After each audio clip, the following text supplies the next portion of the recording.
नमस्कार सभी को। आज के वीडियो में हम कक्षा 6 के न्यू मैथमेटिक्स गणित प्रकाश के लेसन नंबर 2 रेखाएं और कोण को कंप्लीट करेंगे। साथियों, रेखाएं और कोण यह आपका बहुत ही इंपॉर्टेंट चैप्टर है। चलिए स्टार्ट करते हैं इस इंपॉर्टेंट चैप्टर को। इस अध्याय में हम ज्यामिति की कुछ आधारभूत अवधारणाओं को जानेंगे। इनमें बिंदु, रेखाएं, किरणें, रेखाखंड और कोण सम्मिलित होंगे। आपकी बुक के अंदर 2.1 पैरा के अंदर बिंदु के बारे में जानकारी दी गई है। तो बिंदु के बारे में जो जानकारियां आपको होना चाहिए इस बुक से निकालकर मैंने यहां पर आपको नोट डाउन करवा दी है। बिंदु की कोई लंबाई, चौड़ाई या ऊंचाई नहीं होती है। तो बिंदु बनाया किस प्रकार से जाता है? यदि आपके पास प्रकार है, ठीक है, सभी बच्चों के पास प्रकार होता है, तो प्रकार की नोक को यदि आप कागज पर रखेंगे तो कुछ इस प्रकार से वह जगह घेरेगा, उसे ही आप कहेंगे बिंदु। और इसी प्रकार के पेंसिल को यदि आप कागज पर रखेंगे तो वह भी कुछ इस प्रकार से एक डॉट बनाएगी, जिसे आप कहेंगे बिंदु। इन बिंदुओं को आप कुछ नाम दे सकते हैं। आप ए बी सी भी कह सकते हैं। मैंने इसे ए कह दिया, इसे बी कह दिया। और भी आप बिंदु बनाते हैं तो इस प्रकार से आप उन्हें जेड भी कह सकते हैं, टी भी कह सकते हैं, पी भी कह सकते हैं। यदि पर्टिकुलर इस बिंदु के हम बात करें तो हम इसे पढ़ेंगे बिंदु जेड। यदि इसकी बात करें तो हम पढ़ेंगे बिंदु पी। और अदर यदि इसकी बात करें तो हम इसे पढ़ेंगे बिंदु टी। इन बिंदुओं को बिंदु जेड, पी, टी पढ़ा जाता है। निसंदेह ये बिंदु सटीक स्थान निर्धारित करते हैं, क्योंकि इनकी क्या होती है? लंबाई, चौड़ाई और ऊंचाई नहीं होती है। इसलिए हम कह सकते हैं कि इनका स्थान बिल्कुल सटीक ही होता है। और इन्हें आदर्श रूप से बहुत ही छोटा होने की कल्पना करनी चाहिए कि मात्र यह दिखाई दे रहा है, यह आदर्श नहीं है। ठीक है, यह आदर्श नहीं है, सिर्फ दिख रहा है। जितना छोटा से छोटा होगा पॉइंट आपका, उतना ही आप कहेंगे कि यह बिंदु सटीक बिंदु है। ठीक है, चलिए इसके बाद आपका पैरा 2.2 के अंदर आता है रेखाखंड। रेखाखंड पढ़ने से पहले आपको यहां पर आपके बुक के अंदर दो चित्र भी दिए गए हैं। इन चित्रों को आप समझिए। यहां पर एक आकृति आपको दिखाई दे रही होगी। इस आकृति में यहां पर एक बिंदु है और यहां पर एक बिंदु बी दिया गया है। एक बिंदु ए है, एक बिंदु बी है। और इस आकृति के अंदर एक बिंदु ए यहां पर है और बी यहां पर है। चलिए इनको करना क्या है, इन आकृतियों को देखकर वह समझते हैं। एक कागज पर दो बिंदु ए और बी अंकित कीजिए। यह आपका कागज है। इस कागज के ऊपर दो बिंदु हमने ए और बी अंकित कर लिए। यह आपकी बुक के अंदर भी दिया गया है। इन दोनों बिंदुओं को सभी संभव मार्गों से जोड़ने का प्रयास कीजिए। क्या आप ए और बी को जोड़ सकते हैं? तो हाँ, हम इन्हें जोड़ सकते हैं, लेकिन कई तरीके से इन्हें जोड़ा जा सकता है। आप यहां से इस प्रकार से घूमकर इस प्रकार से आके इस प्रकार से भी ए और बी को जोड़ सकते हैं। आप यहां से आकर यहां जाकर और यहां से आकर यहां भी जोड़ सकते हैं। लेकिन ए से बी तक का सबसे छोटा मार्ग कौन सा होगा? तो सबसे छोटा मार्ग आपका ये वाला होगा। आप इस प्रकार से ए और बी को जोड़ेंगे तो यह सबसे कम दूरी वाला मार्ग आपका होगा। यहां से यदि आएंगे तो आप ज्यादा डिस्टेंस लेंगे, यहां से यदि आएंगे तो ज्यादा डिस्टेंस लेंगे। आप सीधे सीधे इस मार्ग से आएंगे तो आपका ए से बी तक का सबसे छोटा मार्ग यह होगा। तो आप इसे कह सकते हैं रेखाखंड। तो ए और बी को जोड़ने वाला सबसे छोटा मार्ग ही आपका रेखाखंड कहलाता है। इसे आप ए बी इस प्रकार से लिखते हैं। यह लिख दिया आपने ए बी, और इसके ऊपर एक लाइन खींचना है। जब भी बात आएगी रेखाखंड की, देन आपको इस प्रकार से इसका सिंबल देना है, तब आप इसे कहेंगे रेखाखंड ए बी। ठीक है, और इसके विपरीत आप इसे ऐसा भी लिख सकते हैं, इसमें कोई बंधन नहीं है। आप इसे भी पढ़ सकते हैं रेखाखंड बी ए।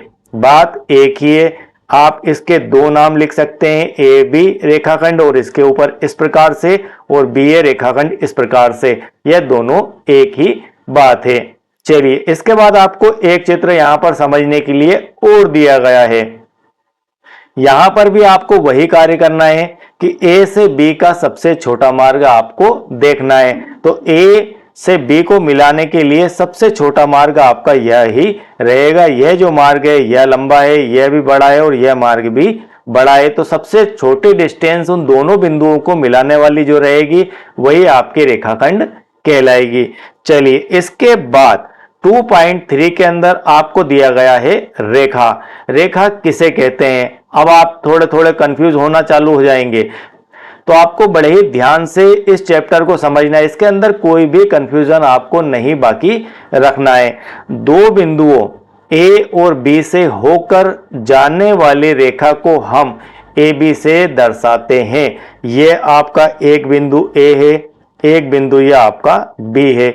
इन दोनों बिंदुओं से, अब इन दोनों बिंदुओं को आप इस प्रकार से मिला देते हैं तो यह तो हो जाता आपका रेखाखंड। रेखाखंड क्या है, अब आप कंफ्यूज ना होना।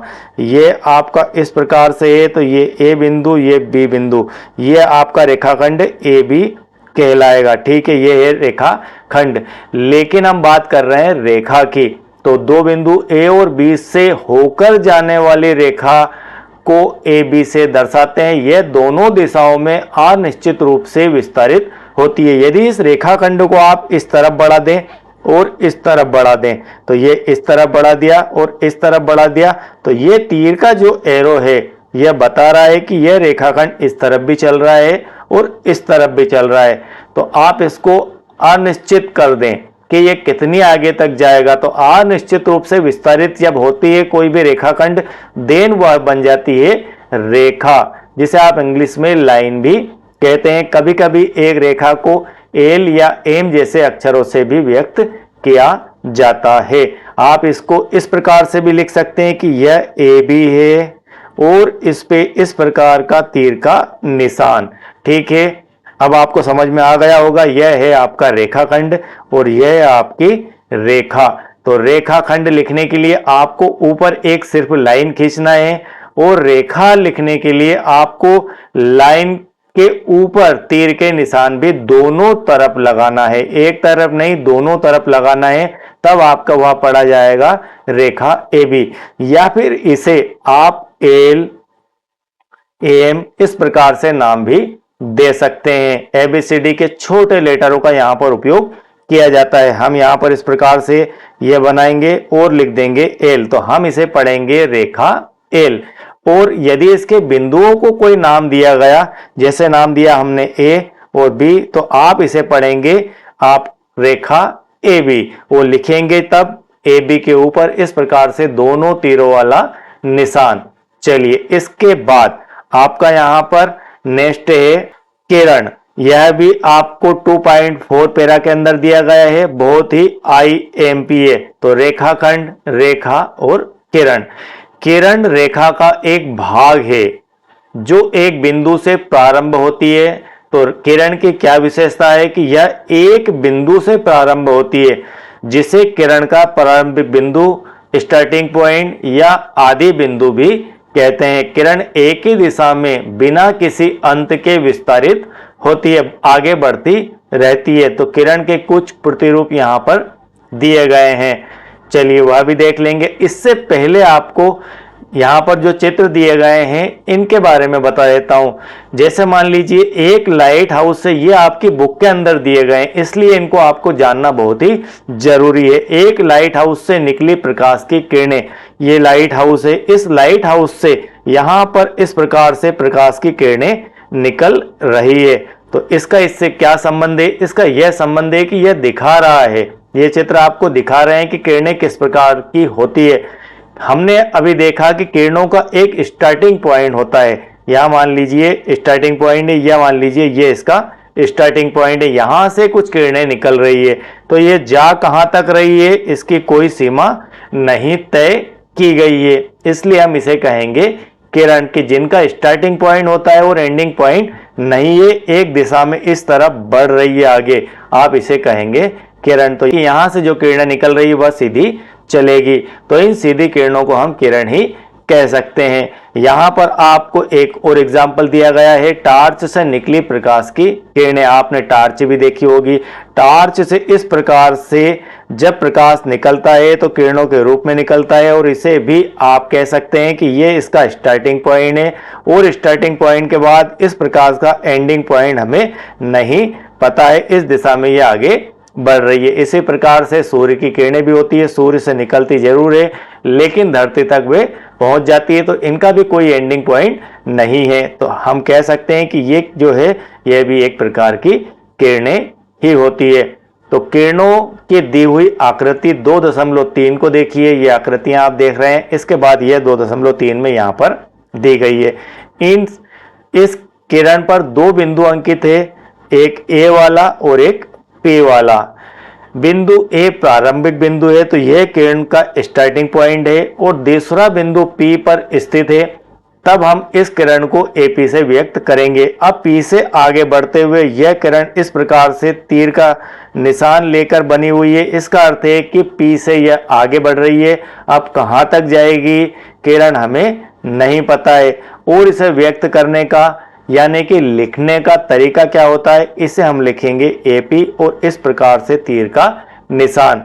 अब यहां पर किरण आपकी कंप्लीट हो गई। अभी हमने 3 प्रकार से लिखना सीखा।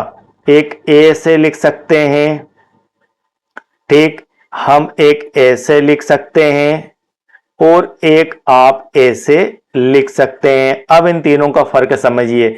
ये है आपकी रेखाखंड ए बी, ये है आपकी रेखा ए बी, और ये है आपकी किरण ए बी।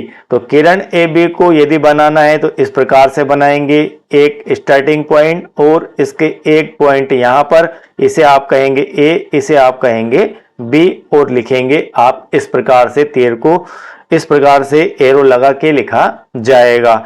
लेकिन आप जब रेखाखंड को लिखेंगे तो ए बी को बी ए लिख देते हैं, रेखाओं को आप ए बी से बी ए लिख देंगे, लेकिन किरण को आप ए बी से बी ए नहीं लिख सकते हैं। आप एपी किरण को पी ए किरण नहीं पढ़ सकते। आप यदि ऐसा लिखना चाहें तो यह गलत होगा इसके बारे में, ठीक है, क्योंकि स्टार्टिंग पॉइंट को आपको सबसे पहले ही किरण के दिखाना होगा। यह बहुत ही मैथमेटिक्स की बारीक बातें हैं। इन सभी बातों को आपको सीखना चाहिए और शिक्षक साथियों को, बच्चों को समझाना चाहिए। चलिए, इसके बाद आपको इस अध्याय में आइए पता लगाइए दिया गया है। आइए पता लगाए, एक प्रकार के आपके क्वेश्चन आंसर ही है। चलिए इसे भी समझ लेते हैं। यहां पर क्वेश्चन नंबर 1 दिया गया है, यह आपको कंप्लीट करना ही है, और शिक्षक साथी इसको कंप्लीट बच्चों पर करवाएं। रिहान ने एक कागज पर एक बिंदु अंकित किया, वह उस बिंदु से जाने वाली कितनी रेखाएं बना सकता है। तो रिहान ने कागज के ऊपर एक बिंदु अंकित किया, वह उस बिंदु से जाने वाली कितनी रेखाएं बना सकता है, यह आपका क्वेश्चन है।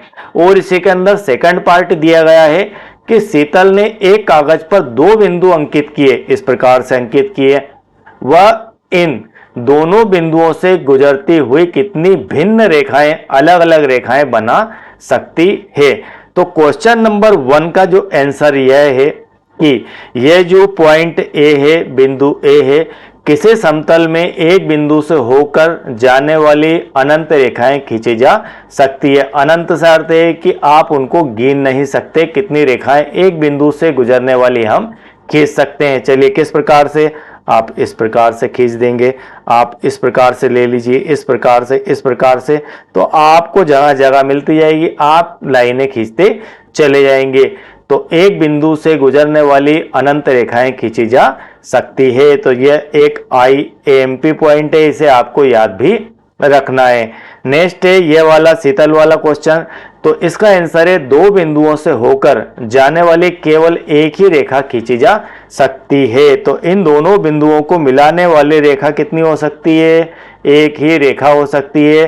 तो हम कह सकते हैं कि एक ही रेखा खींची जा सकती है। तो अभी हमने क्या सीखा, हमने यह सीखा कि एक बिंदु से खींचे जाने वाली रेखाओं की संख्या अनंत हो सकती है, और 2 बिंदुओं से होकर गुजरने वाली रेखाएं सिर्फ एक हो सकती है। चलिए इसके बाद आइए पता लगाए में क्वेश्चन नंबर 2 है आपका यहाँ पर, और यह बहुत ही IMP क्वेश्चन आपको दिए गए हैं। तो डेफिनेट ये वीडियोस आपको बिल्कुल क्लियर समझ में आ रहे होंगे। और यदि आपने पिछला अध्याय लेसन नंबर 1 कंप्लीट नहीं किया है गणित में पैटर्न, तो इस वीडियो के नीचे डिस्क्रिप्शन में आपको उसकी लिंक मिल जाएगी, आप वहां से उन वीडियोस को वॉच कर सकते हैं। क्वेश्चन नंबर 2 है हमारा, आकृति 2.4 में दिए गए रेखाखंडों के नाम लिखिए। यहां पर आपको आकृति 2.4 दी गई है, आपको इस आकृति को देखकर इसके अंदर मौजूद रेखाखंडों के नाम लिखना है। 5 अंकित बिंदुओं में से कौन कौन से केवल एक रेखाखंड पर स्थित है। यहां पर 5 बिंदु दिए गए हैं, 1 2 3 4 और 5। इन 5 बिंदुओं में से कौन कौन से केवल एक रेखाखंड पर स्थित है, उनके नाम भी आपको बताना है। कौन से बिंदु किन्हीं 2 रेखाखंडों पर स्थित है, उनके नाम भी आपको बताना है। तो चलिए इसका क्या सही आंसर होगा वह देखते हैं। आकृति में रेखाखंड, सबसे पहले हम जानते हैं कि रेखाखंड कौन कौन से हैं। एक तो आपका L से M, यह रेखाखंड है। एक M से P, यह वाला भी रेखाखंड है। एक P से Q, यह भी रेखाखंड है। एक आपका Q से R, यह वाला भी रेखाखंड है। तो यहां पर 4 रेखाखंड होंगे, ठीक है। ये 4 रेखाखंड है 5 बिंदुओं से मिलकर बनने वाले, जिसके अंदर बिंदु L, यह रेखाखंड LM का अंत बिंदु है। LM का एंडिंग पॉइंट क्या है? एंडिंग पॉइंट आपका L है, ठीक है। M से L यदि कोई रेखाखंड देखने को आपको कहे और कहे कि इसका स्टार्टिंग पॉइंट क्या है और एंडिंग पॉइंट क्या है, तो हम कह सकते हैं कि L जो है इस रेखाखंड LM का अंत बिंदु है। यहां पर आकर यह रेखा समाप्त हो जाती है। इसी प्रकार से बिंदु R के बारे में देखें तो बिंदु R, यह आपका R है, यह रेखाखंड QR का एंडिंग पॉइंट होगा, ठीक है। तो यहां पर पूछा भी गया आपसे कि रेखाखंडों के नाम लिखिए, हमने रेखाखंडों के नाम लिख दिए।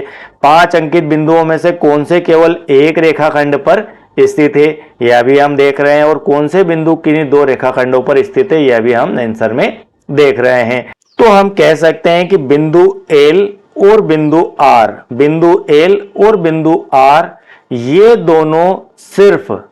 दोनों सिर्फ केवल एक रेखाखंड पर ही स्थित है, एक वाले इस रेखाखंड पर और एक इस रेखाखंड पर। बाकी आपके 2 रेखाखंडों पर स्थित है, वह कैसे समझ लेते हैं। बिंदु M एक ऐसा बिंदु है जहां 2 रेखाखंड, ये आप देखिए M को, इस M की बात हम कर रहे हैं, तो ये जो M है यह 2 रेखाखंडों का पार्ट है। एक रेखाखंड ये वाला है और एक रेखाखंड ये वाला है, इन दोनों रेखाखंडों का हिस्सा है M। तो हम कह सकते हैं कि बिंदु M एक ऐसा बिंदु है जहां 2 रेखाखंड LM और MP आकर मिलते हैं। इसी प्रकार से बिंदु P को देखें आप इसे, तो यह भी 2 रेखाखंडों का पार्ट है, एक MP का और एक QP का। ये 2 रेखाखंडों का हिस्सा है बिंदु P। इसी प्रकार से बिंदु Q है आपका, यह वाला, यह बिंदु Q भी 2 रेखाखंडों का हिस्सा है, एक यह वाले रेखाखंड का और एक यह रेखाखंड का। तो बिंदु Q यह एक ऐसा बिंदु है जहां 2 रेखाखंड PQ और QR मिलते हैं। तो इस आकृति के अंदर भी बहुत ही बढ़िया क्वेश्चन आपको दिए गए थे, उनको हमने यहां पर कंप्लीट कर लिया है। चलिए इसके बाद आपका यहां पर क्वेश्चन नंबर 3 है, आकृति 2.5। यहां पर आपको आकृति दी गई है 2.5 में दी गई किरणों के नाम लिखिए। क्या T प्रत्येक किरण का प्रारंभिक बिंदु है? यह जो T है यह क्या आपको बताना है कि सभी किरणों का प्रारंभिक बिंदु है।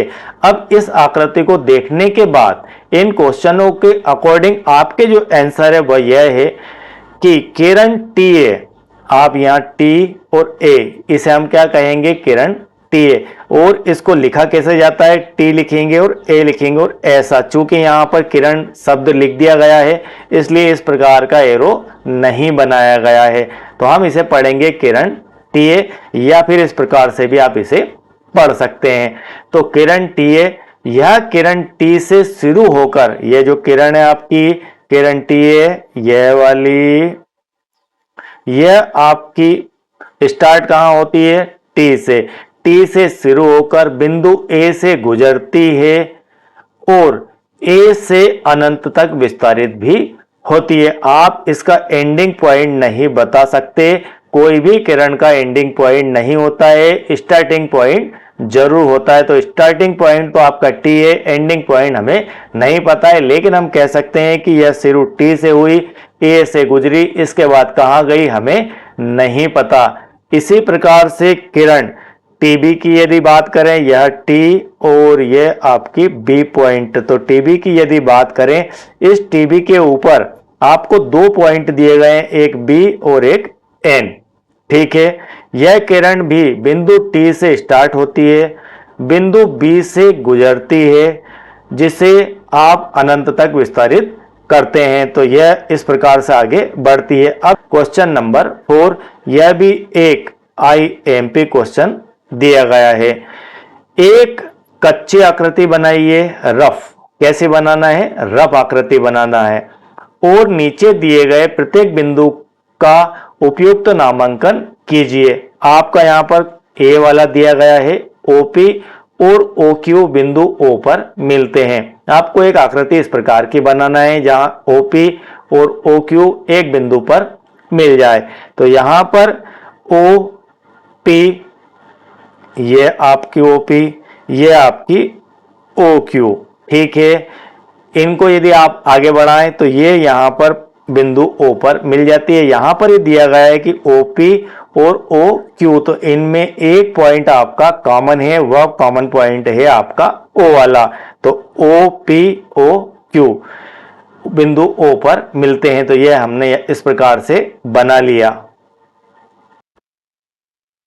अब चूंकि इसके अंदर एरो के निशान इस प्रकार से दिए गए हैं, इसका अर्थ है कि आपको इसको आगे भी बढ़ाना है, तीरों के निशान भी लगाना होंगे। इस प्रकार से आप आगे बढ़ाएंगे और तीरों के निशान भी लगाएंगे। कुल मिलाकर आप इसे इस प्रकार से और इस प्रकार से, अब मैं आपको और इसको अलग करके दिखा देता हूं कि एक लाइन आपकी इस प्रकार से है, इसमें एक पॉइंट ये है, एक पॉइंट ये है, आपका P है, ये आपका O है।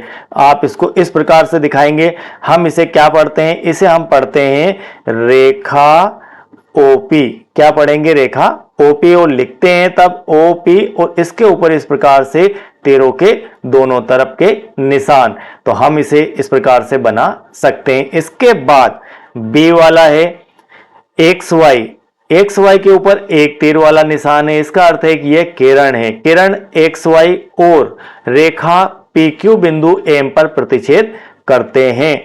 तो आपको XY को क्या बनाना है, किरण बनाना है। तो किरण का एक स्टार्टिंग पॉइंट होता है और इसका कोई एंडिंग पॉइंट नहीं होता है। तो इस प्रकार से यह बनाया। अब इसके बाद PQ बनाया, तो PQ इस प्रकार से आप बना लीजिए। इसको दोनों तरफ आपको बढ़ाना है, तब यह हो जाएगी रेखा। और P पॉइंट और Q पॉइंट ये कहां पर मिल रहे हैं, बिंदु M के ऊपर मिल रहे हैं, तो इसका यह चित्र हो जाएगा। इसके बाद आपका यहां पर C वाला है, यह C है, इसे पढ़ते हैं रेखा L पर बिंदु E और F स्थित है। यह रेखा L है, इसके ऊपर बिंदु E और F स्थित है, पर बिंदु D स्थित नहीं है। IMP ये कॉन्सेप्ट याद रखिए कि इसके ऊपर D बिंदु नहीं है। किसके ऊपर, रेखा L के ऊपर। तो रेखा जो L है, इसकी हदें क्या है, इसकी हदें यह है कि यह स्टार्टिंग E से होती है और F तक जा रही है। तो आप इसे हम कह सकते हैं कि यह रेखा L है। लेकिन हम इस रेखा L के ऊपर यदि D बिंदु को देखें तो यह नहीं है, इसके बीच में कहीं कोई बिंदु होता है यहाँ पर, तो हम कह सकते हैं कि यह बिंदु आपका रेखा L के ऊपर स्थित है, लेकिन D आपका इसके ऊपर स्थित नहीं है। चलिए, आपका यहाँ पर D वाला है, बिंदु P AB पर स्थित है। तो बिंदु P रेखा AB के ऊपर स्थित है, तो AB के ऊपर यह बिंदु P स्थित है। अभी मैंने यहां पर आपको बताया था। चलिए, इसके बाद आपका यहां पर क्वेश्चन नंबर 5, यह भी एक IMP क्वेश्चन है।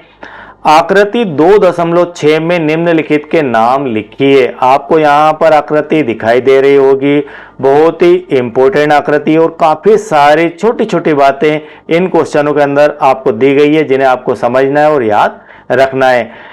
5 बिंदु, एक रेखा, 4 किरणें, 5 रेखा खंड। क्या क्या बताना है आपको इन आकृतियों में कि 5 तो बिंदु बताना है इस आकृति में, एक रेखा बताना है, 4 किरणें और 5 रेखाखंड। तो 5 बिंदु कौन कौन से हैं चलिए देखते हैं। डी वाला एक पॉइंट है, ई वाला एक पॉइंट है, ओ वाला एक पॉइंट है, सी वाला एक पॉइंट है और बी वाला एक पॉइंट है। तो ये जो चित्र बना है ये आपका 5 बिंदुओं से मिलकर बना है। ठीक है, तो ये इस आकृति के 5 बिंदु है। एक रेखा का नाम बताइए। एक रेखा इसके अंदर है और सिर्फ एक ही रेखा इसके अंदर दी गई है, वह रेखा है आपकी डी से लेकर बी वाली। आप कहेंगे कि तीर का निशान तो इधर भी है, इधर भी है, तो यह रेखा नहीं है। जी हाँ, यह रेखा नहीं है। रेखा इस प्रकार की होती है और इस प्रकार से इसके 2 बिंदु बीच में होते हैं। तो यह आपका एक डी बिंदु, एक बी बिंदु। इसके जैसा मुझे कहीं और बताइए हो तो बता देना कमेंट बॉक्स में, अदरवाइज जो मैं कह रहा हूं वह सही है। तो यहां पर हमें एक ही रेखा दिखाई दे रही है और वह रेखा है बी डी। आप उसे लिखेंगे बी डी। ठीक है, और इस प्रकार से तीर का दोनों तरफ निशान। चलिए, इसके बाद 4 किरणें। अब 4 किरणें कौन कौन सी है वह समझ लेते हैं। किरण की डेफिनेशन यह है, किरण की परिभाषा यह है कि इसका एक स्टार्टिंग पॉइंट होता है और एंडिंग पॉइंट नहीं होता है। तो आप मान लीजिए कि यह इसका स्टार्टिंग पॉइंट और यहां से यह स्टार्ट होकर इस तरफ आ रही है। तो एक तो आपकी यह वाली हो गई है किरण, ठीक है, जिसे आप कह सकते हैं ईडी किरण। तो किरण ईडी हो गई। दूसरी हो गई आपकी ओडी। आप इसको यहां से स्टार्ट मान लीजिए, आप इसको यहां से यदि स्टार्ट मान लें और इस प्रकार से ले आए तो इस वाले को आप कह सकते हैं दूसरी किरण ओ डी। ठीक है, ओ से लेकर डी। तो ओ डी मतलब ओ से स्टार्टिंग, ओ डी बिंदु बीच में आया और आगे बढ़ गई, और यहां ईडी में ई स्टार्टिंग, डी बीच में आया और आगे बढ़ गई। चलिए, 2 हो गई। तीसरी ओ सी। यदि आप इस चित्र को देखें तो ओ से स्टार्टिंग और सी बीच में आया और आगे बढ़ गई, तो यह एक किरण हो सकती है। इसके बाद यदि एक और किरण ढूंढे तो आपको ओ से बी मिल जाएगी। ओ से आप स्टार्ट करें और बी से आगे बढ़ें तो यह एक आपकी चौथी किरण हो जाएगी। तो इस चित्र के अंदर आपको 4 किरणें दिखाई दे रही है। वो 4 किरणें आप समझ भी गए होंगे। ठीक है, तो एक बार और इसे दोहरा देते हैं। एक किरण आपकी ओ से स्टार्ट होकर इस तरफ आई, एक किरण आपकी ई से स्टार्ट होकर इस तरफ आई, एक किरण आपकी ओ से सी के लिए चली गई और एक किरण आपकी ओ से बी के लिए चली गई। तो कुल मिलाकर आप कह सकते हैं कि 3 किरणें तो आपकी ओ बिंदु से और एक किरण आपकी ई बिंदु से आगे बढ़ी। अब आपका चौथा है यहां पर रेखाखंड निकालना है। तो रेखाखंड कौन कौन से, खंड कौन कौन से, टुकड़े कौन कौन से, वह सब छांटकर यहां पर लिख दीजिए। डी ई यह आपका एक पार्ट है। उसके बाद डी से ओ यह भी आपका एक पूरा पार्ट है। डी से ओ यह भी एक आपका पार्ट है और एक यह वाला पार्ट है। इस बिंदु को यदि आप बीच में से हटा दें तो डी से ओ भी आपका एक पार्ट हो जाएगा। इसके बाद डी से बी, इन दोनों को बीच में से हटा दें, ई को और ओ को, तो यहां डी से स्टार्ट करो और बी तक चले जाओ, यह भी आपका एक रेखाखंड कहलाएगा। इसके बाद ओ से सी तक चले जाओ, यह भी आपका एक रेखाखंड है। उसके बाद ओ से आप स्टार्ट करो, बी तक चले जाओ, यह भी एक रेखाखंड है। उसके बाद ई से आप स्टार्ट करो और ओ पर चले जाओ, यह भी एक रेखाखंड है। इसके बाद आपको कोई रेखाखंड दिख जाए तो आप मुझे कमेंट सेक्शन में बता देना। इस प्रकार से यह आपका IMP क्वेश्चन नंबर 5 कंप्लीट हो जाता है। चलिए, इसके बाद आपका एक और क्वेश्चन नंबर 6 यहां पर आपको दिखाया गया है।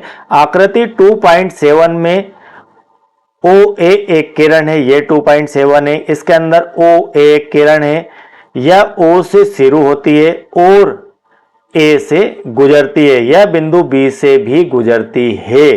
ठीक है, तो यहां पर 2 क्वेश्चन बनाकर दिए गए हैं। क्या हम इसे OB भी नाम दे सकते हैं? तो आप इसे क्या कहेंगे? OA कहेंगे, OA कहेंगे। क्या आप इसे OB भी कह सकते हैं क्या? और कह सकते हैं तो ऐसा क्यों कह सकते हैं? और B वाला दिया गया है, क्या हम OA को AO लिख सकते हैं, यानी कि किरण, इसे आप क्या पढ़ेंगे, किरण OA को आप किरण AO भी लिख सकते हैं क्या, और यदि लिख सकते हैं तो ऐसा क्यों लिख सकते हैं आपको बताना है। किरण O से शुरू होती है, ठीक है, इस आकृति में दिखाया गया है कि स्टार्टिंग पॉइंट क्या है O, और B और A दोनों से होकर गुजरती है, इसलिए इसे OB नाम दिया जा सकता है, इसे आप OB नाम भी दे सकते हैं, ठीक है। तो यस, यहां पर हम कह सकते हैं कि यह OB भी है। OA को AO लिखने का अर्थ होगा कि यहां पर स्टार्टिंग पॉइंट बदल जाएगा, ठीक है। यदि आप OA और AO को देखें तो इसमें स्टार्टिंग पॉइंट बदल गया, इसमें स्टार्टिंग पॉइंट O है, इसमें स्टार्टिंग पॉइंट A है, तो वास्तविक में स्टार्टिंग पॉइंट क्या है, स्टार्टिंग पॉइंट हमारा O ही है। तो हम इसको ऐसा नहीं लिख सकते हैं, क्योंकि किरण की डेफिनेशन से यह क्लियर है कि इसका स्टार्टिंग पॉइंट होता है, एंडिंग पॉइंट नहीं होता है। तो इनके आंसर में आप इस प्रकार से लिख सकते हैं। आई होप कि यह पहला पार्ट आपको बिल्कुल क्लियर समझ में आ गया होगा। इसके आगे के पार्ट यदि आप देखना चाहते हैं तो इसी वीडियो के नीचे डिस्क्रिप्शन में प्लेलिस्ट की लिंक दी गई है, वहां से आप उन्हें वॉच कर सकते हैं। आई होप कि आज का पार्ट बिल्कुल आपको क्लियर समझ में आ गया होगा, और आप इसी प्रकार से इन वीडियोस को कंटिन्यू रखना चाहते हैं, सभी वीडियोस के नोटिफिकेशन अपने मोबाइल पर चाहते हैं, और आपने अब तक इस चैनल को सब्सक्राइब नहीं किया है तो चैनल को सब्सक्राइब कीजिए, वीडियो अच्छा लगता है तो लाइक कीजिए, और आपके इष्ट मित्रों को इस चैनल को सजेस्ट भी कीजिए। Thank you very much.